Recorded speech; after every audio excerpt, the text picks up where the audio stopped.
So the next thing that sometimes is an issue in the vegan diet is calcium.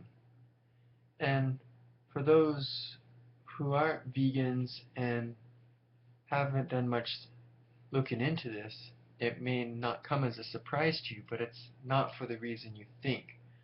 There's actually a lot of vegan foods that have quite a bit of calcium. The whole dairy industry has done a lot of promoting to make it seem like dairy is like the key to calcium, but there's actually a lot of leafy greens and other types of food that have lots of calcium. The reason that calcium can be an issue in a vegan diet is because of these inhibitors that I spoke of in my last video about zinc.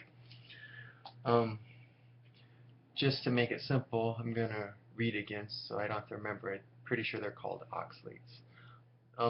Okay, so I'm just going to read what this here says. Oxalates, compounds found in some leafy green vegetables, can inhibit absorption of calcium. Beet greens, Swiss chard, rhubarb, and spinach contain abundant calcium but are high in oxalates. Therefore, they are not good choices for meeting calcium needs. The calcium in other leafy greens, such as collard, kale, and mustard greens, is absorbed at very high rates. These foods are good sources of calcium.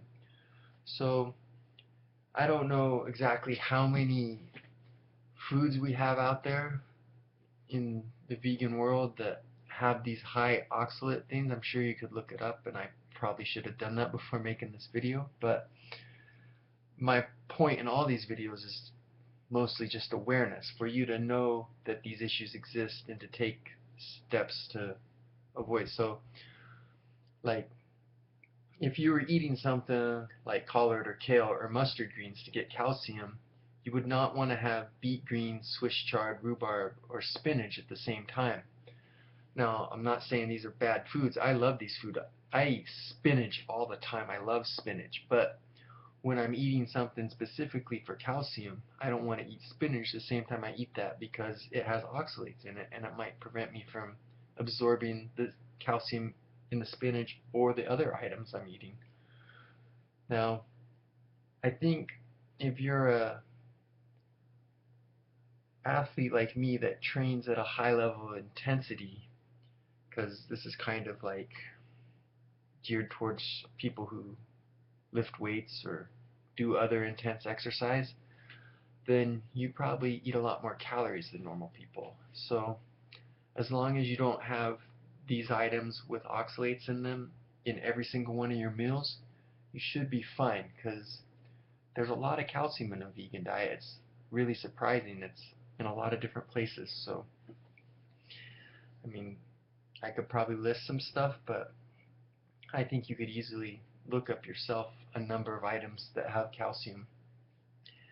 So what I suggest you do, if you're either making the switch or you're already a vegan but you never paid attention to this before, is Google vegan foods that have oxalates. Write down a little list. And then Google vegan foods that have calcium. Write down a little list.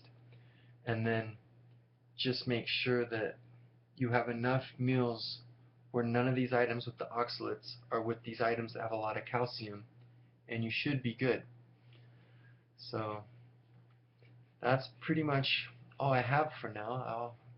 Like the other two videos, it's awareness. I just want you to be aware that if you're not paying attention, if you're not focusing on this, you might accidentally be missing something.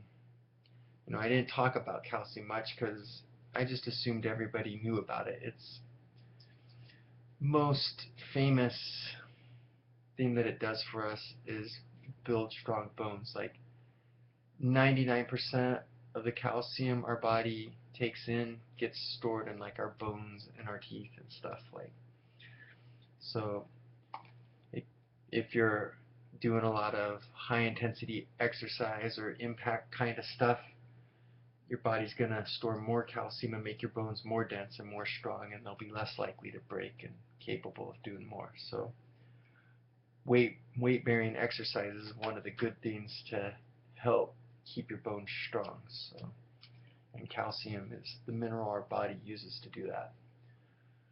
So just be aware that oxalates exist and that they prevent you from absorbing calcium. They're not a bad thing. If you eat a meal and you have your good 3.5 hours to let everything absorb and get taken in, and then you eat your next meal, you should be ready to take something with calcium and not have those oxalates interfere. So it's just awareness. Be aware of what's out there.